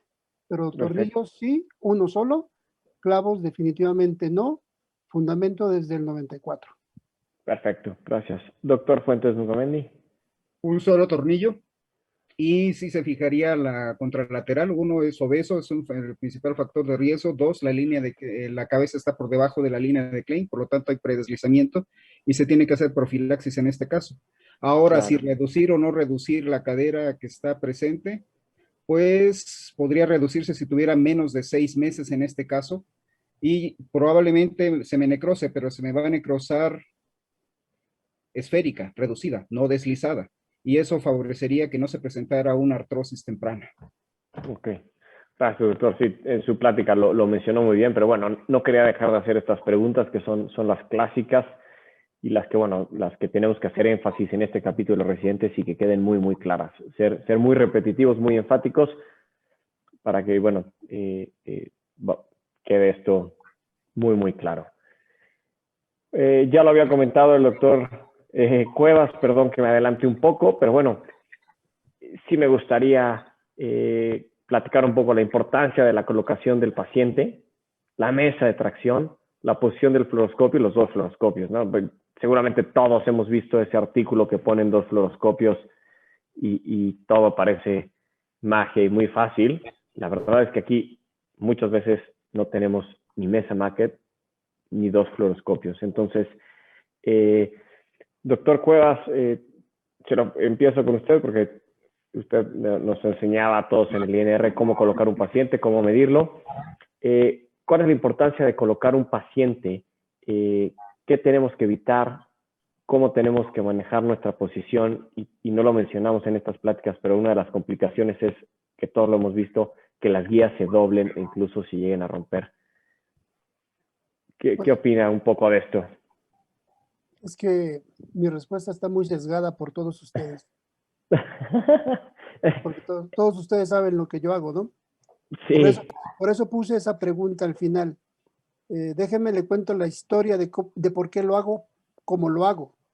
Claro. En el INO teníamos 2 mesas de maquet y 2 fluoroscopios. Un fluoroscopio era para columna y el otro era para trauma. Cuando lográbamos robarnos un fluoroscopio, ya teníamos un fluoroscopio, pero no teníamos mesa de maquet. Entonces tuvimos que aprender a fijar las epifisiolistesis con mesa radiolúcida, ¿sí? No es lo más recomendable si no tienen alguien que les adiestre en hacerlo con mesa radiolúcida. Lo deben de hacer en mesa de maquet. Y actualmente con mis amigos, compañeros de trauma, he aprendido que la mejor posición para poner a un paciente en mesa de tracción para colocar un para fijar una epifisiolistesis es como ponen a los pacientes que le van a poner un clavo para una fractura femoral, ¿sí? Cefalomodular. Sí, exactamente.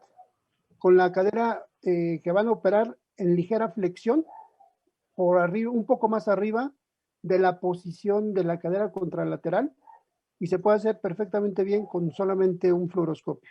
Yo no utilizo la mesa maquette, ustedes lo saben, pero aquí el punto importante para no utilizar la mesa maquette es hacer una planeación perfecta y entender tridimensionalmente el desplazamiento de los pacientes. Y el énfasis que yo les hacía en el material va más de la mano con las guías que con los propios tornillos. No quise dar marcas, no voy a dar marcas, pero las mejores guías son las más gruesas, porque podemos hacer una flexión y hacer una posición de Lowenstein sin que la guía se nos doble, y de esa manera podemos fijar nuestro deslizamiento. Si nosotros utilizamos guías muy delgadas, se nos van a romper. Tengo la mala fortuna de estar incluido en un artículo por una guía que se nos rompió, ¿sí? Tengo la mala fortuna de haber tenido que entrar a una pelvis, adentro de la pelvis, por una guía que se nos rompió. Entonces, las mejores guías son las más gruesas, aplicando técnicas adecuadas, ¿eh? Entonces, esta imagen que tú muestras, mi Goya, es la ideal. Como tú lo dices, a veces no tenemos 2 fluoroscopios, a veces no tenemos ni siquiera una mesa de tracción, pero si nosotros nos vamos a lo que tenemos, sí tenemos una mesa de tracción con un fluoroscopio, aprender la técnica de colocación de clavos clavos para fémur, y esa es una buena posición para los tornillos canulados. Perfecto, muchísimas gracias. No sé si alguien quiera comentar un poco más de esto. La verdad es que, por supuesto que está sesgada la opinión del doctor Cuevas, porque hace ver muy fácil una fijación sin mesa de tracción, que la verdad es que no lo es tanto. En lo personal creo que sí ayuda mucho una mesa de tracción, sobre todo a mantener la posición, y el fluoroscopio se puede mover de manera mucho más libre, sin tener que manipular, sin riesgo de doblar las guías, y es todo mucho más fluido en la cirugía si no se tiene una gran experiencia y adiestramiento sin la mesa. No sé si alguien más quiera comentar algo más sobre esta diapositiva. O no sé, el doctor Aramis, para instalar el artroscopio, ¿cómo coloca al paciente? Bueno, sabemos que para hacer artroscopías de cadera, bueno, pone la tracción, pero y ponen el fluoroscopio. Entonces, ¿esto ya lo hace de manera rutinaria? O sea, ¿su protocolo es ya rutinario en cuanto a colocación, posición de fluoroscopio y artroscopio? Sí, ya lo pongo contralateral. En este caso utilizo, se ve muy padre tener 2 fluoroscopios, pero por lo regular utilizo uno, y si es un deslizamiento crónico, voy a desquitar el CAM. Lo que menos hago ya ahorita es tirar tantos rayos, sino nada más verificar en dónde está mi pinzamiento. Y esto pues previo a la tomografía y a la impresión 3D, bueno, ya planifico y ya utilizo menos fluoroscopía. Pero sí es en contra de la cadera, siempre tanto la pantalla como el brazo. ¿Por qué? Porque si hago artroscopía y lo hago en agudo, yo estoy viendo directamente la fisis. Entonces estoy valorando bien en qué posición voy a colocar también mi tornillo, mi guía primero, para después colocar el tornillo. Entonces siempre lo pongo contralateral, ya como de rutina, a la cadera que voy a fijar. Si lo hago bilateral, por lo regular no hago artroscopías bilaterales, hago nada más la que está lesionada. Si tengo un pre, pues ahí nada más utilizo el fluoros y hago una fijación in situ con la técnica que todo el mundo ya conoce. Perfecto, muchísimas gracias. Tenemos algunas preguntas, así que trataré de ir muy rápido. Ya lo comentaron en las pláticas, la imagen del fluoroscopio nos puede dar una falsa imagen y acabar en un sitio que no sea el correcto. ¿Cómo evitar la protrusión de los tornillos? ¿Qué imagen buscar en el fluoroscopio? Y si está justificada una TAC con motivo de planeación preoperatoria, incluso medir la longitud del cuello. Doctor Ríos, no sé si nos puede ayudar con su opinión acerca de esto. Claro, en relación a cómo evitar la protrusión, Luis Loyo lo mencionó muy bien en el principio de la charla, donde mencionaba que a veces, no a veces, el principal riesgo de hacer una condrolisis en la cadera es que nuestro clavo guía perfore la articulación. Entonces, debemos técnicamente tener mucho cuidado a la hora de hacer, obviamente, la fijación. El doctor Cuevas mencionó otro concepto que yo considero que es muy importante y que todos debemos de tener. Si nosotros tridimensionalmente no entendemos qué es lo que está pasando en la cadera y cómo está, nos vamos a equivocar desde posicionar al paciente y desde hacer la fijación. Es muy común que de repente cuando estás con los residentes les dices, en teoría ya leyeron la técnica y todo, y dices, a ver, vamos a colocar el tornillo, quieren hacer un abordaje lateral, como si colocáramos un DHS, por ejemplo. Lo que no han terminado de comprender es que la cadera no está en una posición normal, la cadera se deslizó. Y esa parte tridimensional no la comprendemos, seguramente ahí vamos a tener problemas. Vimos algunos ejemplos que pusieron ahí de pacientes, de casos clínicos con más de un tornillo, en donde seguramente alguno de ellos siempre está fuera de la cadera porque no lo colocamos en la posición correcta. Entonces, ¿cómo evitar la protusión? Sabiendo primero tridimensionalmente dónde está la cabeza femoral, dependiendo del grado nosotros sabemos qué y cómo vamos a entrar para la fijación. Y obviamente esa parte la tenemos que ir aprendiendo con el tiempo. Yo siempre les menciono a los residentes cuando estamos haciendo un procedimiento de estos. Entre más deslizada esté tu cabeza femoral en la epifisiolistesis, tu sitio de entrada va a ser más anterior. Y esa parte la tenemos que tener clara. Entonces, es la mejor forma y la única manera de poder evitar que tengamos este tipo de complicaciones, sabiendo y entendiendo bien mecánicamente qué es lo que está pasando, tridimensionalmente dónde está esa cabeza, para que podamos evitar tener este tipo de problemas. Perfecto, muchísimas gracias. ¿Puedo hacer un comentario? Por supuesto, claro que sí, doctor. Mire, existe un índice de seguridad de medio centímetro. Jamás un tornillo o una guía se deben llevar hasta el borde, porque la cabeza, si observan mi mano, es esférica y pudiera verse en la AP que está dentro de la cabeza, pero si la giramos, el tornillo va a estar perfectamente afuera. Entonces hay un índice de seguridad de medio centímetro con respecto al borde de la cabeza para estar seguros de que estamos dentro y no fuera, para evitar la condrolisis. Se tiene que, una vez que está dentro el tornillo o la guía, no se tiene que movilizar la cadera, se tiene que movilizar el fluoroscopio. Por eso tiene que ser el ideal en una mesa de reducción y tomar 2 proyecciones, ¿sí? Mínimo, antes de decidir si medio centímetro más, 2 vueltas más, 2 vueltas menos. Pero existe un índice de seguridad de medio centímetro con respecto al borde superior de la cabeza femoral para decidir si está dentro o no, porque hay que recordar que la cabeza es esférica. Y en una proyección AP podemos elevarlo hasta el borde y decir que está adentro, pero no, está afuera porque es esférica. No sabemos si estamos exactamente en el centro o a uno de los lados. Entonces el borde de seguridad es de medio centímetro. Agregando un poco, perdón, me gustaría comentar algo en lo que acaba de decir el doctor también. Existe una medición radiográfica que se llama paralelaje, que uno hace ya que hizo la fijación, que nos permite ver el margen de error que pudiéramos tener, justo con lo que menciona el doctor ahorita, para saber si existe la posibilidad de que ese tornillo esté intraarticular.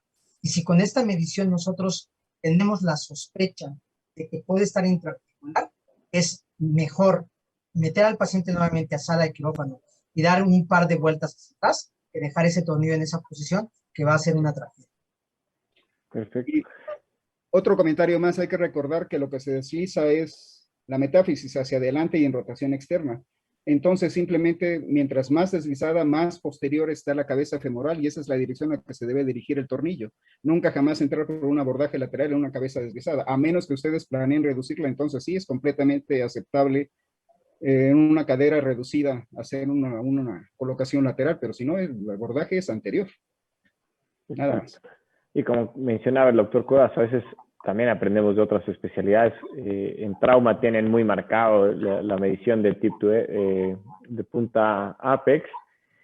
Y bueno, también ya tienen muy establecido las líneas que se deben ver en el fluoroscopio, tanto en la proyección AP como en la proyección lateral, que no he encontrado yo algún artículo que hable de cómo se ve fluoroscópico de acuerdo a el deslizamiento. Sería interesante hacer un análisis tal como lo tienen en trauma con el patrón de fracturas.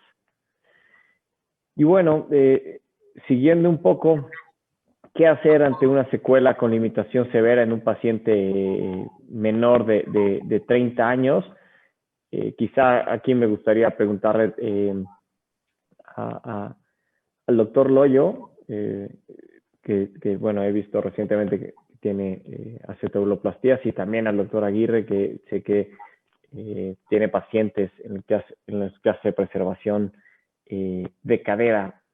Sé que este es un tema que podemos discutir y da para mucho, pero su opinión muy personal. ¿Cuándo una prótesis, cuándo una osteotomía? Sé que no es tan claro y no es tan directo, pero bueno, algún comentario que nos pueda guiar en esta decisión. Si quieren, empezamos. El doctor Aguirre. Sí, gracias, Alfonso. Bueno, yo aquí sí, lo primero que haría sería pedirle al paciente un par de proyecciones más para poder entender a la cadera dimensional.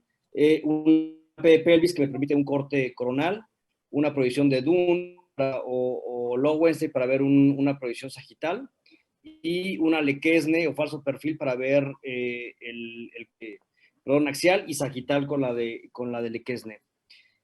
Una vez teniendo esto, sí le pediría una tomografía y quizás una resonancia magnética. Voy a explicar por qué.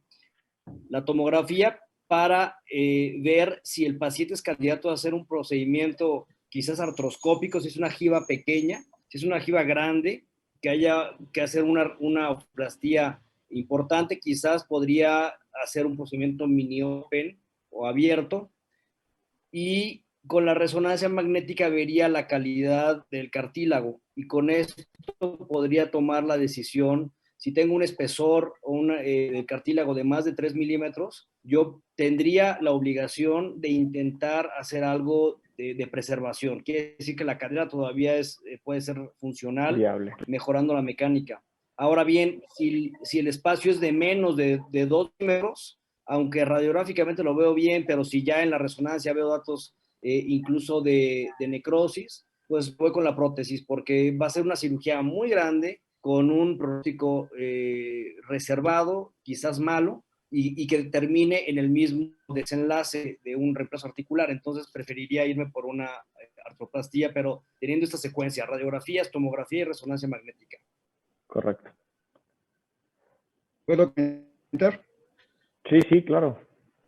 Miren, aquí habría 4 caminos, básicamente. Si deciden hacerlo artroscópico, el paciente tiene un pinzamiento de tipo CAM, entonces habría que valorar si se le hace el tratamiento artroscópico rebajando la jiba. Ese sería uno de los caminos, pero eso lo tiene que valorar un experto en ese tipo de situaciones y alguien de adultos, pero sí podría hacerse el tratamiento del pinzamiento tipo CAM que tiene. Segundo camino, o le hacemos una acetabuloplastía de techo de cobertura, sea un Stageli o un Chiari, que esa sería otra. O el tercer camino, si hacemos una balizante, vamos a provocar un mayor acortamiento, una mejor distribución del peso, retrasaríamos la artrosis, pero a secuelas de que vamos a dejar un acortamiento mayor. Y la mejor salida en este caso probablemente sea una osteotomía balizante, la cual podríamos reorientar el cuello femoral y distribuir mejor las cargas. Entonces creo que la mejor opción, o se hace la primera propuesta, o se hace una osteotomía balizante, y ya la última sería probablemente una artroplastía total, aunque está demasiado joven, porque sería una artroplastía a los 30 años, otra a los 45, otra a los 60, entonces nos vamos a ir acabando poco a poco. Entonces creo que son los caminos que hay que seguir, pero en este caso creo que la mejor opción sería una osteotomía balizante, porque quitamos el pensamiento, podemos hacer una rotación y reorientar el fémur proximal y distribuir las cargas nuevamente. Las osteotomías prácticamente ya están en desuso, salvo los ortopedistas pediatras como nosotros. Todos los demás ya se olvidaron de esa herramienta. Gracias. Yo quería agregar algo. Sí, claro. Yo no concuerdo con el doctor Fuentes en el sentido de hacer una acetabuloplastía. Yo en este caso en particular, centrándome, yo me iría paso 1, hacer una osteoplastía de la cabeza femoral. No me importa cómo. Artroscópica, mini open, abierta, mini open asistida, lo que quieran, una osteoplastía, primer paso desde mi punto de vista. Y la segunda quizás intención quirúrgica, si esto no funciona, vemos que tiene un cuello acortado, quizás sí una osteotomía valguizante, pero no considero, y es donde estoy en desacuerdo, con tocar el acetábulo. Creo que el acetábulo tiene una buena cobertura, y no nos está generando problemas. Entonces, al hacer una cobertura acetabular, pues es más pinzamiento fémoro-acetabular, mayor choque. Entonces, esa opción yo no la tomaría en cuenta. Perfecto, ya los puse a pensar y eso era la intención correcta. Sí, porque Claro.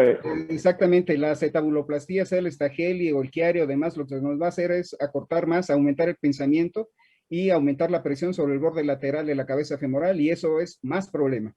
Lo único que tendríamos en ese caso es un stock suficiente para colocar una prótesis a la edad que corresponda. Nada más, y estoy de acuerdo con usted, era la controversia nada más para que ponernos a pensar un poquito. Gracias. ¿Puedo hacer algún comentario, Alfonso, también? Por supuesto, claro. Más bien es una pregunta, como dijo el doctor Fuentes, los que nos dedicamos más a la ortopedia pediátrica, la pregunta sería, ¿quiénes todavía continúan en la actualidad haciendo osteotomías femorales como la de Sotwick? En este paciente, ¿alguien pensaría que podría ser candidato a una osteotomía como la de Sotwick?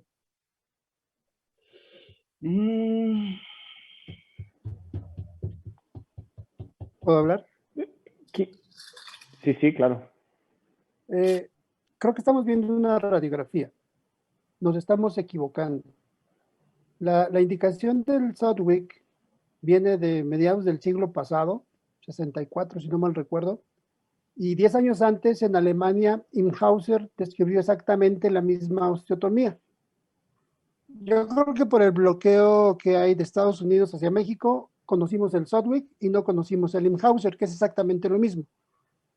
Pero aquí estamos viendo una radiografía. No al La indicación del Sotwick, la indicación del Sotwick es un paciente que tiene una limitación para la flexión menor a 60 grados. Yo casi les puedo asegurar que este paciente tiene flexión mayor a 60 grados. No está indicado hacer una osteotomía. Yo sí hago osteotomías, cada vez hago menos, y cada vez hago menos porque afortunadamente cada vez llegan menos pacientes en estadios graves, ¿no? Con grados 3 de desplazamiento. Pero les podré decir que en los primeros 10 años de este siglo hacíamos muchas osteotomías, mejoraban transitoriamente y por ahí hay artículos clásicos que dicen que si nosotros tenemos una osteotomía que nos dé mínimo 10 años de sobrevida funcional articular, nuestro trabajo fue bien hecho. Yo les preguntaría al revés, a un paciente de 13 años con un rango de movilidad menor a 60 grados de flexión, ¿le pondrían una prótesis? No, por supuesto que no, es demasiado joven. A menos que tuviera una necrosis y tuviéramos que hacer una plastía de interposición, pero colocar una prótesis a un paciente de 13 años es algo excesivo, considero. No sé qué opinen los demás. Y creo que precisamente, como dice el doctor, ya los hice pensar, precisamente en esos pacientes es donde está indicado hacer una osteotomía.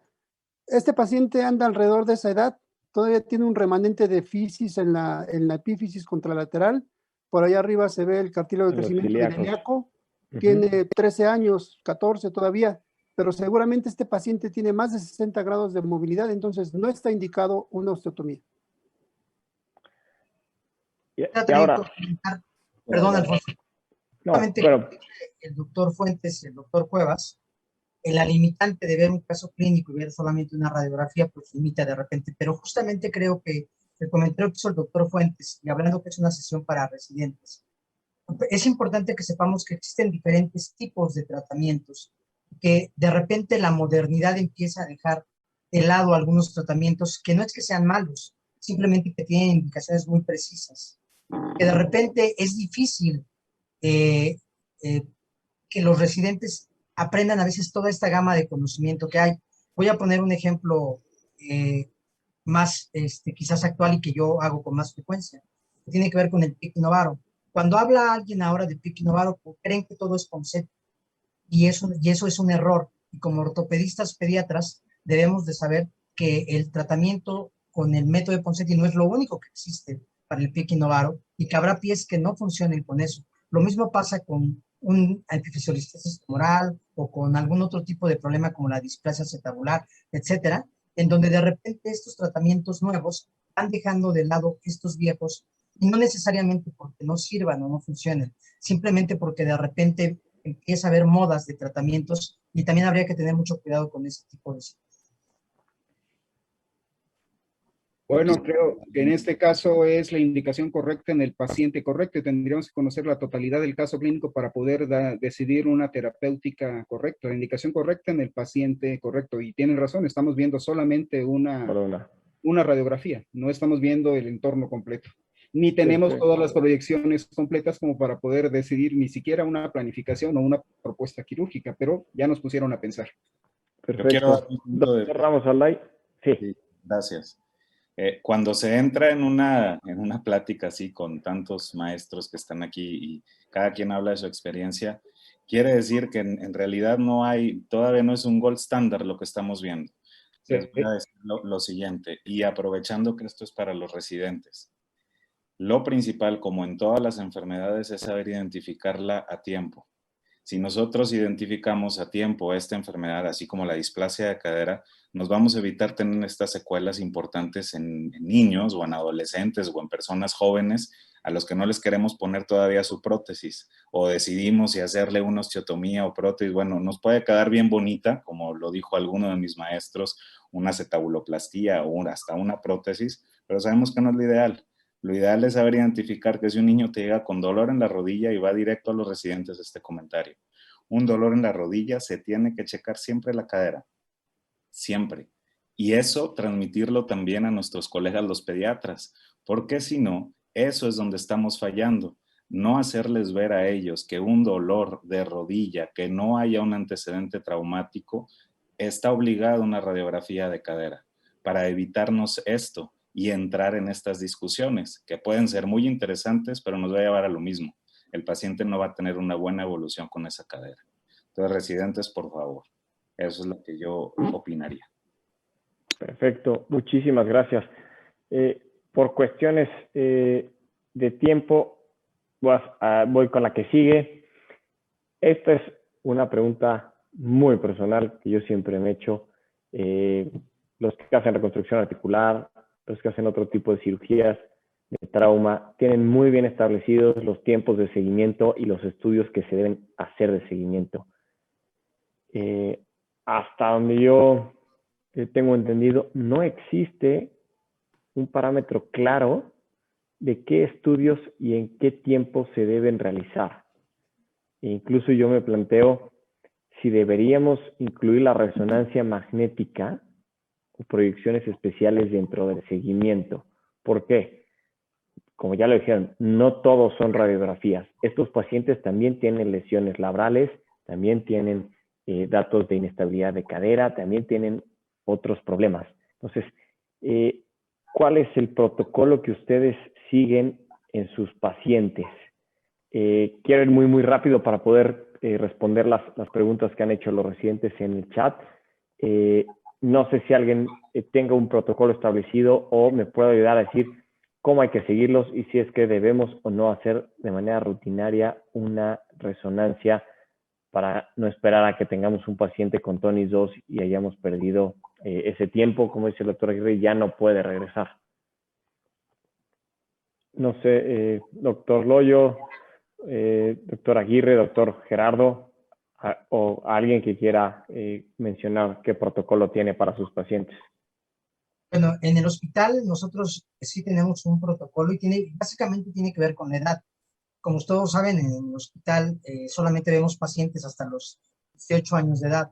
Entonces, en el momento en el que el paciente tenga una afección unilateral o bilateral, se haya hecho el tratamiento de la fijación, pues tiene un seguimiento por lo menos de cada 4 meses, sobre todo en aquellos que es unilateral, para ver cómo está el dolor, cómo está la movilidad, y radiográficamente si empezamos a ver cambios, como ya vimos durante la charla, algunos datos de predeslizamiento, etcétera. Si el paciente tiene algún problema de sobrepeso, tiene algún tipo de endocrinopatía que también requiera de este seguimiento, el protocolo es verlos por lo menos cada 4 meses, hasta que dejan de tener su fisis abierta, que es en el momento en donde nosotros a veces sabemos que ese problema ya no va a tener alguna complicación mayor, excepto la secuela que haya dejado la enfermedad de la necrosis.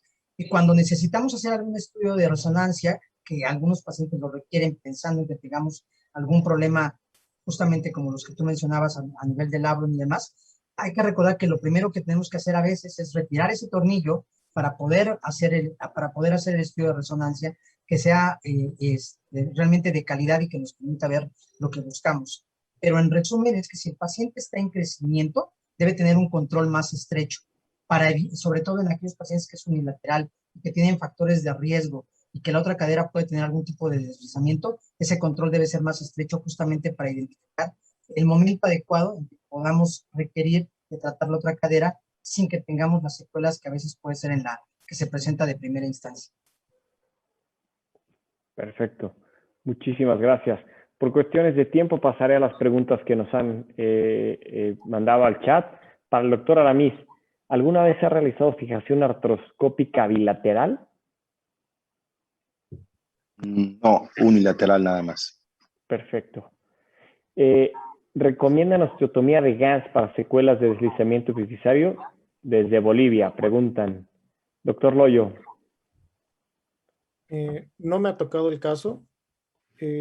Lo veo complicado que tenga que hacer una periacetabular en uno de estos casos, a menos de que previamente se haya tenido que hacer una valgización y la propia valgización esté provocando una descobertura acetabular y después la tenga que compensar.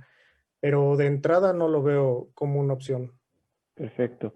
Doctor Ríos, ¿cuándo empieza a apoyar el paciente una vez que hemos realizado la fijación? Esa es una pregunta interesante y aquí es a hablar un poco como la cuestión de traumatología. ¿Cuál es el problema? Que la cabeza se deslizó y el tratamiento es fijarla. ¿Qué riesgo hay de que al fijarla se siga moviendo? Si lo hicimos bien, mínimo. Entonces, en el hospital el protocolo es que el paciente al día siguiente de su tratamiento puede empezar a apoyar de manera parcial, auxiliado de muletas axilares, y el apoyo puede ser completamente total en el momento que el paciente no tenga ninguna molestia en cuanto al dolor. Perfecto, muchas gracias. Doctor Ramos Alday. Sí, claro, claro, por supuesto. Bueno, si ustedes recuerdan una de las primeras diapositivas que les mostré, en el trabajo del doctor Aguiluz, que se hizo con el doctor Mauricio Mendoza, nosotros en aquellos entonces teníamos el temor de que un tornillo fuera insuficiente. La literatura decía que para que fuera adecuada la fijación se tenía que colocar 2 tornillos. Ustedes saben que en el sector salud el paciente compra sus implantes. Y les puedo decir que proporcionalmente un tornillo canulado en el año 96 costaba 3 o 4 veces más que lo que cuesta hoy. Entonces la gente no tenía para comprar 2 tornillos canulados, solamente colocábamos uno. Y entonces a partir de ahí se llevó un protocolo de manejo en el cual la cadera deslizada no la apoyaba el paciente por las primeras 3 semanas. Las siguientes 3 semanas las apoyaba con apoyo parcial con 2 muletas y las últimas 3 semanas con una muleta. Se ha ido regulando, se ha ido ajustando ese manejo posoperatorio y en los casos que la cadera es estable, se reduce a 2 semanas sin apoyo, 2 semanas con 2 muletas y 2 semanas con una muleta, de tal suerte que a las 6 semanas el paciente llega caminando. Pero eso lo tuvimos que diseñar o que aprender porque no existía un protocolo y afortunadamente pues, les ha ido bien a los pacientes. Perfecto. Muchísimas gracias. Doctor Ramos Alday, ¿utilizan impresión 3D para la planificación? Sí está reportado utilizar para la planificación en agudo, me dices, o para las osteotomías correctoras. Pues en agudo, me imagino que va en agudo esta pregunta. Ahorita lo 3D está tomando mucha boga en la actualidad, se quiere utilizar para todo, pero puedo contestar lo mismo. Hay veces que son cosas que nos pueden ayudar mucho, pero que no son 100% necesarias. Con que entendamos la anatomía, saber que la cabeza se va hacia atrás, la metáfisis se va hacia adelante, es más que suficiente, y tener obviamente nuestro arco en C, yo creo que eso es lo indispensable para poder hacer nuestro tratamiento adecuado. La impresión 3D obviamente te va a dar lo que te está dando la TAC 3D en visualización directa, pero no creo que sea necesario. Perfecto, muchísimas gracias. Doctor Aramis, ¿estaría indicada una artrodesis en un caso severo en un paciente menor de 30 años? Cuando existe limitación severa. Cuando existe limitación severa. Menor de 30 Exacto. años. Dice, una podría ser artrodesis. exacto, puede ser una opción la artrodesis en la secuela con limitación severa en un paciente menor de 30 años. Yo creo que el doctor Víctor podía contestarte esa pregunta mejor que yo. Pero yo abogaría primero hacer una artrodiastasis, a lo mejor utilizar PRP, hacer artroscopía, mejorar, hacer viscosuplementación. Tenemos muchas cosas para poder mejorar la movilidad. No sé, Víctor, en su experiencia, si nos puede contestar esa pregunta. Yo pienso que la artrodesis de cadera tiene indicaciones pues muy limitadas actualmente, que son independientes de la edad. Obviamente está diseñado en pacientes jóvenes, pero yo no le vería cabida en esto, ¿no? Yo pienso que en un paciente, por ejemplo, de menos de 30 años, que se consideran pacientes muy jóvenes, con un proceso degenerativo total de la cadera, un tonis 2, tonis 3, creo que la artroplastía puede ser la mejor alternativa, con un buen diseño protésico moderno que le podemos, siendo muy conservadores con respecto al manejo del tejido óseo, y podemos brindarle alrededor de 20 años a un paciente de esta edad, y obviamente sabiendo que pues lo vamos a revisar, pero bueno, darles calidad de vida durante los años más productivos para ellos. Entonces yo no le veo aquí cabida a la artrodesis. A mí me ha tocado hacer desartrodesis, pero artrodesis no. Correcto. Doctor Segoviano, en datos de artrosis temprana, quizá hablando antes de llegar a un tonis 2, estar indicado poner PRP u otros biológicos para tratar de hacer una preservación antes de hacer algo más invasivo? Bueno, lo que yo no lo he utilizado, digo, la experiencia que tengo es corta. Yo no he utilizado, y lo que estuve revisando en la literatura es que no hay como mucha evidencia para determinarlo como un factor pronóstico bueno, pero también hay evidencia donde se está estudiando en este momento que puede condicionar a la mejor disminución en el dolor y en algunas condiciones, sobre todo clínicas, pero que se haya estudiado a futuro no encontré, o en la revisión que traté de realizar, algún estudio específico que diga que puede cambiar radicalmente la condición del paciente o retrasar algún tipo de condición a largo plazo. Sin embargo, sé que se utiliza y también tiene alguna utilidad a lo mejor en casos ya de pacientes un poco pasados la edad, la infancia y la adolescencia, para prevenir la artrosis. Perfecto, muchísimas gracias. Me parece que el doctor Aramis justo se nos adelantó con esa pregunta.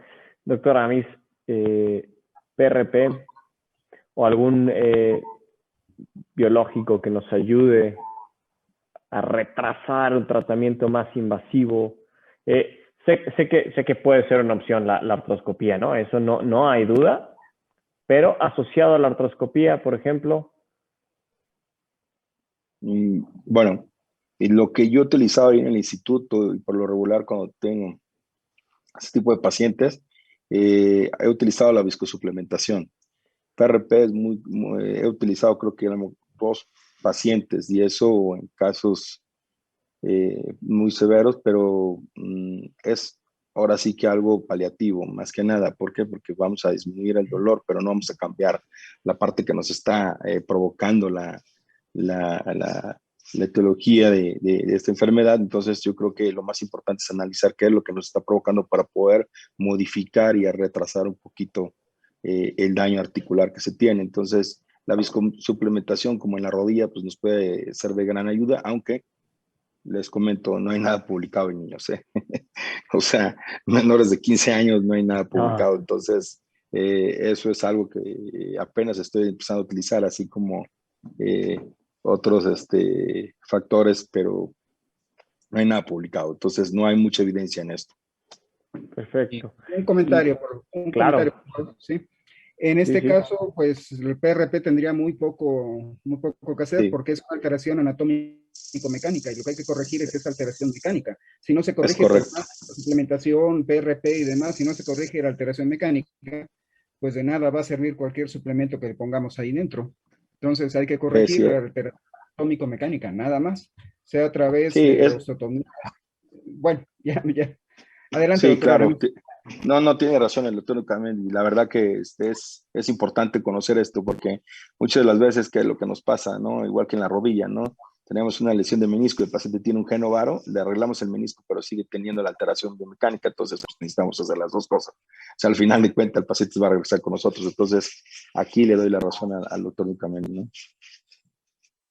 Bueno, y agregar nada más, yo haciendo mención aquí, doctor, a mí, si me lo permite, en la poquita que tuvimos en la utilización de la impresión 3D, pues como habíamos dicho previamente, son casos específicos, probablemente sea en las secuelas de los casos donde sí nos ayuda a realizar Sí, yo creo, esa escuela, una planificación y una cirugía, digamos, muy educativa previa y planificarlo de manera activa. Yo creo que la impresión 3D te va a servir para las secuelas más que nada, para lo agudo. Yo creo que sí tendría más importancia la resonancia magnética, pero ya para una crónica agudizada, una crónica aquellas que está severa y no hay que hacer, y quieras hacer una osteotomía intraarticular, hay un artículo por ahí publicado donde hacen una osteotomía tipo cono para modificar la fisis, digo, ahí sí te puede servir la impresión 3D. Yo creo que es de gran utilidad para modificar y lograr la mejor congruencia articular, ¿no? Entonces, la 3D yo creo que tiene su indicación específica. Perfecto, muchísimas gracias. La verdad es que ya estamos sobre el tiempo, nos hemos excedido un poco, pero creo que vale la pena. Ha sido una sesión muy, muy buena, muy enriquecedora. Espero que se lleven más dudas que respuestas. ¿Puedo hacer un último comentario? Por supuesto. Yo creo que algo muy importante dejarle muy claro a los residentes es que siempre no se salgan del quirófano si no tienen radiografías, por favor. El fluoroscopio nos da un margen de error y a veces nos confiamos y entonces pues, tomamos una radiografía según una fluoroscopía intraoperatoria y decimos, está bien el tornillo. Y resulta que era una Lowes y necesitamos a 45 grados. Si no tenemos una buena lateral de 90, recordar que hay deslizamientos crónicos en los cuales no vamos a modificar y entonces no te va a dar mucha abducción esa cadera. Entonces ahí es donde necesitamos tener esa imagen bien a 90 para saber tener bien colocado el tornillo. Entonces yo creo que nunca salgan del quirófano si no tienen rayos X. Totalmente de acuerdo. El cirujano es el último en salir del quirófano. Primero sale el paciente, salen los rayos, salen los enfermeros y nosotros somos los últimos en salir una vez que hemos revisado todo. Al final de cuentas somos los responsables del paciente y es nuestra responsabilidad ser el primero en entrar y el último en salir. Es realmente lo que nos corresponde. Pero bueno, quizás si no hay más comentarios, agradecerles a todos los profesores, excelentes pláticas, esperar que los residentes se lleven más dudas que respuestas. Crecemos dependiendo de las dudas que ustedes tengan, de lo que ustedes nos vayan enseñando.